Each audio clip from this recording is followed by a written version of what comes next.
See, it's a question of approach and how you come in on something. And if your approach is all wrong, there can be danger. And sometimes your approach can be routinized. It can be the same. We do the same thing all over again. And especially in a commoditized business, it'll be very easy to do the same thing all over again. And so what we're trying to do is take away the commoditization aspect, maybe even turn a blind eye to it, because we're not experts at exactly how to deal with it. But there's this big body of work over here that has to do with pure entrepreneurialism and how to elevate yourselves both in this business and in life in general. And that's what we're trying to do. Gone over the methodology by which advisors such as yourself should be speaking with clients. We spoke about how to provoke and get them to articulate their fears. I suggested strongly to you that you become the fear extinguisher. When I travel in financial circles, I talk about being the fear extinguisher, because if you can reduce a person's fear, you will absolutely curry relationship. So we spoke about how to ask for that fear, how to itemize the fear, and how to ask the client to prioritize the fear. We then went on to what we call the mother of all focusing techniques. And this is one of our favorites. This is a time management program that we started last session, where we identify 40 relationships. You see, because in this life, you can just about manage 40 relationships. That's just about it. And what the whole idea here is to focus the capacity that you have for creativity, energy, and whatever is your uniqueness onto the most important relationships that you have. And I'm going to say that again. In order to succeed, you've got to get your unique abilities, the things that you're really, really good at. You have to figure out what it is, not do the other stuff, and then focus those unique abilities on the important people. Pretty simple. Yeah. We could quit now. Question is, everybody would know that, but how do you do it? And that's why, as Steve said, you need to have processes. On our relationship, which I would call a mentoaching relationship. You know what that word is? M-E-N-T-O-A-C-H-I-N-G. It's a combination of the word mentor and coaching. Mentoaching. Just made it up. Let's trademark that. But that's because I had the ability of knowing a little bit about the financial services industry, and that was Steve's in. So along those lines, Steve and I thought it would be a great idea to come up with outside-the-box thinking applicable to just about any good business person, and thus Move was created. A handful of coffee beans, before they're roasted, cost less than a penny. After they're roasted and processed and put together enough for a cup of coffee, it's worth about a penny and a half. Once you grind it, put it to the store, put some hot water in it, the cost of that coffee is somewhere between 5 and 10 cents, maybe 15 depending on the circumstances in the town. And then it's going to sell if you're on Park Avenue and you go up to the vendor for 50 or 60 cents. And that's the way life had always been. Until one day, somebody had the brass to charge $4.75 for a cup of... And I still refuse to go there. Starbucks, latte, grande, muchi musk, rip office, whatever it is. But does it work? Sure. Let's break it apart. How in the world do they get $5 for a 15-cent item? What are they providing? A unique what? Experience. You see the last word here in this process?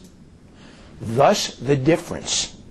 What we're trying to do is to help you in this industry and you in this room increase the experience and the value that's received and perceived by a client.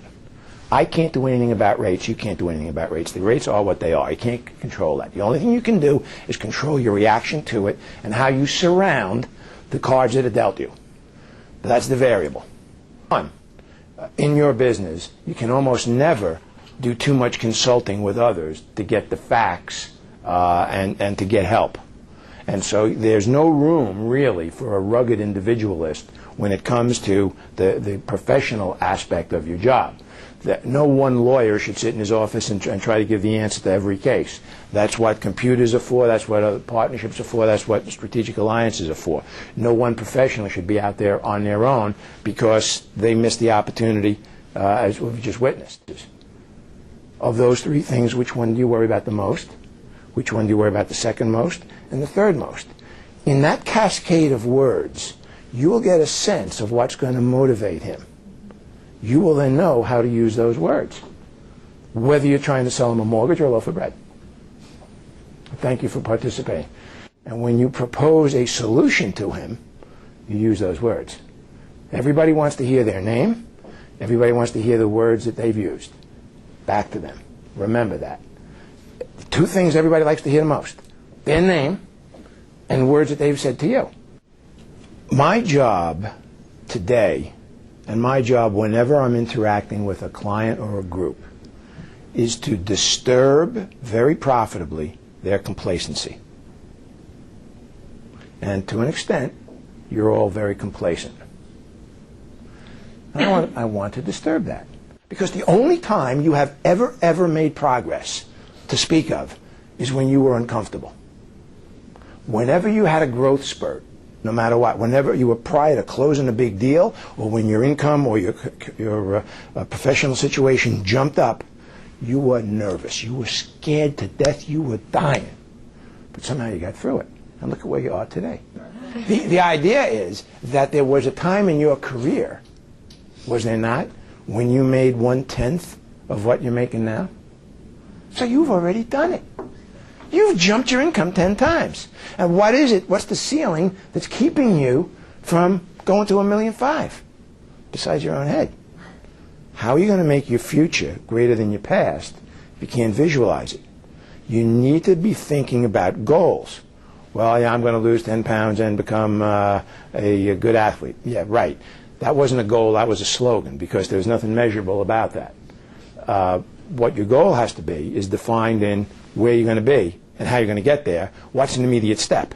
And that's tucked into this second list is a goal-making machinery. I have to disturb your complacency. Absolutely, this is not negotiable.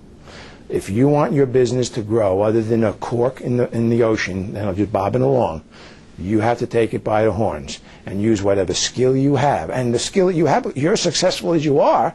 Can you imagine if you leverage it out down the road for the next couple of years? My goodness. Who's the one person responsible for more income than anybody else in the year 2010? If you get this right, you win $1 million cash right now. Steve gives it to you. Business would you make from Frank in the year 2010? About $200,000. 200,000. You satisfied with that? But you know what? You know what? 3 years from now, do things change? Yes. Yeah. And I'm betting it won't. No. I'm sure you are. However, but things change. You might be worse. You might be the lowest rung on the ladder.